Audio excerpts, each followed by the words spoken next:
Hello everyone. हाँ जी, हमारी unit continue चल रही थी force and law of motion. Force and law of motion. देखिए, कल हमने न्यूटन फर्स्ट लॉ की बात की थी और जो न्यूटन फर्स्ट लॉ है वो बेस्ड था इनर्शिया पे। न्यूटन फर्स्ट लॉ बेस्ड था इनर्शिया पे, ठीक है। इनर्शिया क्या होता है? State of object to keep in rest, ठीक है, या फिर और keep in continuous motion. Clear? हाँ जी, किसी भी ऑब्जेक्ट की स्टेट जो कि या तो ऑब्जेक्ट को रेस्ट में रखता है या फिर ऑब्जेक्ट को एज इट इज मोशन में रखता है, जब तक कोई अनबैलेंस फोर्स उस पर अप्लाई नहीं होती, ठीक है। हाँ जी, तो आज हम बोलेंगे कि जो इनर्शिया है, कुछ एग्जांपल भी हमने किए थे कल, कि जैसे बस चलती है तो हम पीछे की तरफ, ठीक है, पीछे की तरफ हमें शॉक लगता है, धक्का लगता है, ठीक है, ड्यू टू इनर्शिया, ठीक है। क्योंकि पहले हम रेस्ट पोजीशन में होते थे और जब बस एकदम से चलती है तो बस और हमारे जो फीट है वो मोशन में आ जाते हैं। Rest of the body lies in rest, ठीक है, रेस्ट में रहती है ड्यू टू इनर्शिया, ठीक है। उसके बाद आज हम ये भी बोल सकते हैं कि जब मैं कोई गाड़ी से जा रहा हूं और टर्न करता हूं, ठीक है, किसी पर्टिकुलर डायरेक्शन में हम टर्न करते हैं तो हम क्या करते हैं? ड्यू टू इनर्शिया हम दूसरी तरफ उसकी अपोजिट डायरेक्शन में क्या करते हैं? मूव करते हैं ड्यू टू इनर्शिया, ठीक है। हाँ जी, तो आज हम बात करेंगे मास एंड इनर्शिया की। मास एंड इनर्शिया की कैसे डिपेंड करता है, मास पर इनर्शिया कैसे डिपेंड करता है, ठीक है। हम बोल सकते हैं कि जिस भी बॉडी का मास ज्यादा होगा उसका जो इनर्शिया है वो भी ज्यादा होगा, ठीक है। जैसे अगर मैं किसी फुटबॉल को हिट करता हूं, फुटबॉल का मास क्या है? कम होता है, तो उसकी ज्यादा चांस है अपनी जो रेस्ट की पोजीशन को क्या करने की? तोड़ने की, ठीक है। वो अपनी रेस्ट की पोजीशन से मोशन में जल्दी आ जाएगा, मीन्स उसका इनर्शिया कम है, क्योंकि इनर्शिया क्या होता है? रेस्ट में ही रहना, रेजिस्ट इन रेस्ट। क्लियर? या फिर अगर मैं बात करता हूं स्टोन की, ठीक है, अगर मैं फुटबॉल को हिट करता हूं तो उसका इनर्शिया कम होगा क्योंकि उसका मास कम है, लेकिन अगर मैं किसी स्टोन को हिट करता हूं तो उसका मास क्या होता है? ज्यादा होता है और उसका इनर्शिया भी ज्यादा होगा, मीन्स वो बहुत कम चांस है कि अपनी पोजीशन को चेंज करे, ठीक है, बल्कि हमें ही इंजरी वो दे सकता है, ठीक है, क्योंकि उसका मास ज्यादा होता है और उसका इनर्शिया ज्यादा होता है। या फिर हम बात करते हैं एक कार्ट की, ठीक है, एक कार्ट की और एक ट्रेन की, ठीक है। हाँ जी, कार्ट को हम क्या कर सकते हैं? मान लो कार्ट रेस्ट में खड़ा है, कार्ट को हम क्या कर सकते हैं? हिला सकते हैं, मूवमेंट उसके अंदर दे सकते हैं। बट जो एक ट्रेन है वो क्या है? मैसिव होती है, हैवियर होती है, उसके जो इनर्शिया है वो ज्यादा होता है। मैं उसकी पोजीशन को, मान लो ट्रेन रेस्ट में है तो उसकी पोजीशन को मैं मूवमेंट या उसकी पोजीशन को, रेस्ट की पोजीशन को मैं चेंज नहीं कर सकता, उसके अंदर में मोशन नहीं ला सकता। क्लियर है? तो इसका मतलब मैं यही सीखा कि जिस ऑब्जेक्ट के अंदर मास ज्यादा होगा उस ऑब्जेक्ट का इनर्शिया भी ज्यादा होगा, क्योंकि जो इनर्शिया क्या होता है? Resist in the position of rest और इन मोशन, ठीक है। रेजिस्ट मीन्स रहना, resist in the position of rest. अगर रेस्ट में है ऑब्जेक्ट तो वो रेस्ट में ही रहना। कितनी टेंडेंसी है? टेंडेंसी टू रेजिस्ट मैं लिख सकता हूं, tendency to resist in the position of rest of an object, या फिर tendency to resist in continuous motion या particular motion of the object, ठीक है। हम उसको क्या बोल सकते हैं? इनर्शिया बोल सकते हैं, ठीक है। हाँ जी, नेक्स्ट हम बात करते हैं सेकंड लॉ ऑफ मोशन की, सेकंड लॉ ऑफ मोशन की, second law of motion, second law of motion. देखिए फर्स्ट लॉ में हमने इनर्शिया के बारे में पढ़ा था कि कोई अनबैलेंस्ड फोर्स जब हम अप्लाई करते हैं तो वो किसी भी ऑब्जेक्ट का जो इनर्शिया होता है या फिर किसी भी ऑब्जेक्ट की जो पोजीशन होती है उसको चेंज कर पाती है, ठीक है। हाँ जी, सेकंड लॉ में हम पढ़ेंगे और वो डिपेंड करता था मास पर, ठीक है। सेकंड लॉ में हम पढ़ेंगे कि जो अनबैलेंस्ड फोर्स है वो सिर्फ ऑब्जेक्ट के मास पर ही डिपेंड नहीं करता, ऑब्जेक्ट की वेलोसिटी पर भी डिपेंड करता है, ऑब्जेक्ट की एक्सेलरेशन पर भी डिपेंड करता है, क्योंकि वेलोसिटी चेंज हो रही है ना ऑब्जेक्ट का। मान लो रेस्ट में है तो मैंने क्या किया, उसको मोशन में डाल दिया, क्यों, अनबैलेंस फोर्स अप्लाई की है, तो इसका मतलब उसकी वेलोसिटी चेंज हो गई है, और वेलोसिटी चेंज हुई तो एक्सेलरेशन भी चेंज होगी, ठीक है। तो इसका मतलब मैं ये बोल सकता हूं, या सेकंड लॉ ने सबसे पहले यही प्रेफर किया है कि जो ऑब्जेक्ट का जो अनबैलेंस्ड फोर्स लगती है ऑब्जेक्ट पर, वो सिर्फ मास पर डिपेंड नहीं करती, वो डिपेंड करती है किस पर भी, वेलोसिटी पर भी डिपेंड करती है, ठीक है। जैसे मैं एग्जांपल भी ले सकता हूं, एग्जांपल ले सकता हूं कि मान लो एक ट्रक है, ठीक है, अगर वो खड़ा है, अगर रेस्ट पोजीशन पर है कोई भी ट्रक, क्योंकि मास ज्यादा है, ठीक है, तो उसका इनर्शिया ज्यादा हम मानते हैं, ठीक है, वो ज्यादा अटेंशन हमारी कीप आउट नहीं कर पाएगा, खींच नहीं कर पाएगा, ठीक है।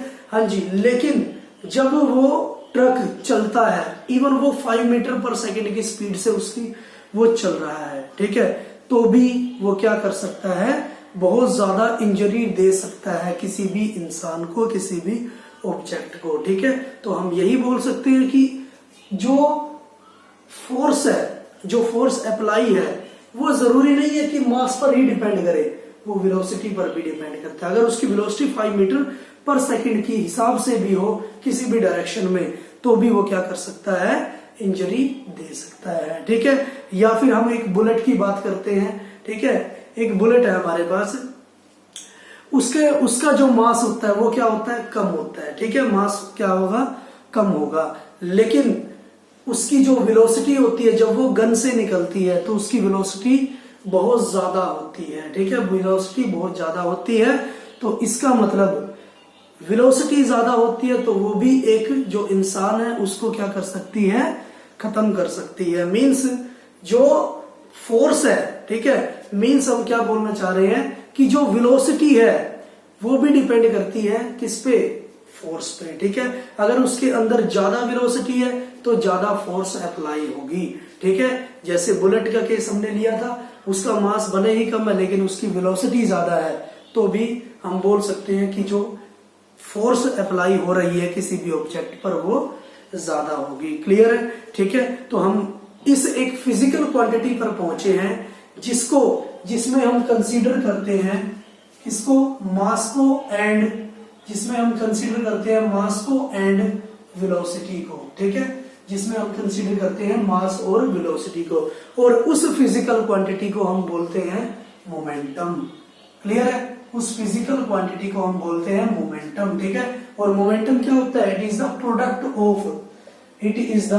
Product of mass and velocity of an object. Means first law में सिर्फ हमने मास देखा था, किसी की जो अनइक्वल फोर्स अप्लाई होती है, unequal force, unbalance force apply होती है, वो मास पर डिपेंड करती है। लेकिन हम यहाँ पर पढ़ रहे हैं सेकंड लॉ में कि वो मास पर ही डिपेंड नहीं करते, वो डिपेंड करता है किस पे, वेलोसिटी पर भी, ठीक है। या फिर हम बोल सकते हैं वो डिपेंड करता है उसके मोमेंटम पर भी, ठीक है। और जो मोमेंटम होता है हमारे पास वो क्या होगा, प्रोडक्ट होता है किसका, प्रोडक्ट होता है मास और वेलोसिटी का। इसको मैं रिप्रेजेंट करता हूं P से, मोमेंटम को रिप्रेजेंट करता हूं P से।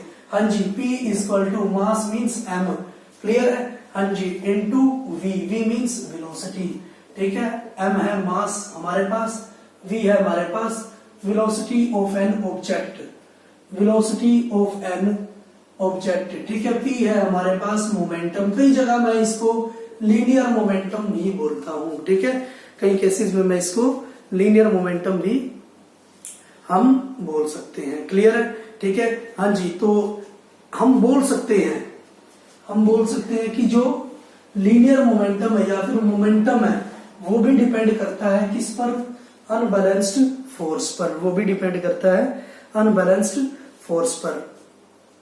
हाँ जी, तो एक और बात हम यहाँ पर पढ़ेंगे कि जो हमारे पास मोमेंटम है, ठीक है, जो हमारे पास मोमेंटम है वो फोर्स पर ही डिपेंड नहीं करता। अभी तो हमने क्या पढ़ा है कि जो मोमेंटम है कैसे फोर्स पर डिपेंड करता है, क्योंकि फोर्स पर उसकी वेलोसिटी भी डिपेंड करती है, क्योंकि बुलेट अगर तेज होगी तो वो ज्यादा घाव करेगी, ठीक है, और उसके मास पर भी डिपेंड करती है, क्योंकि जो ट्रक है वो ज्यादा हमें क्या कर सकता है, इंजरी डाल सकता है एज कंपेयर टू कार्ट, ठीक है।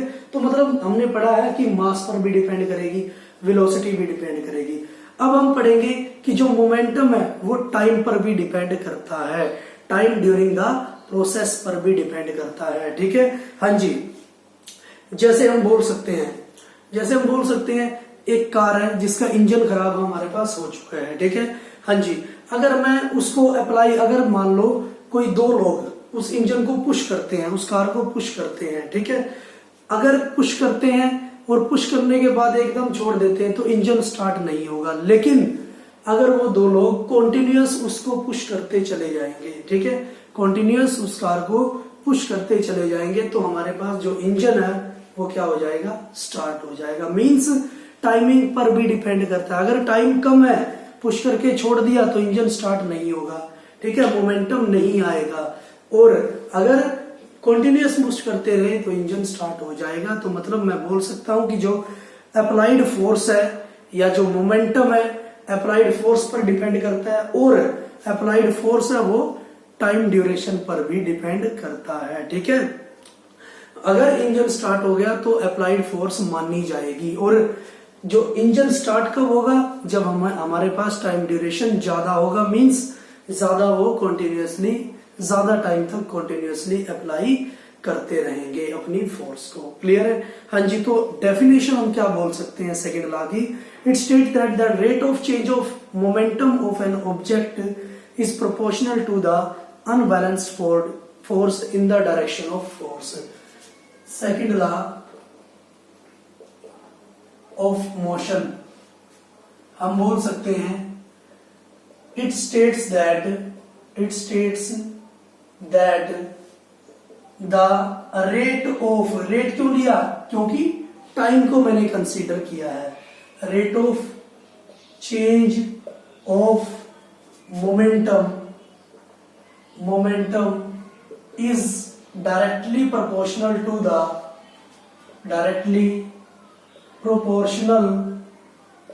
To the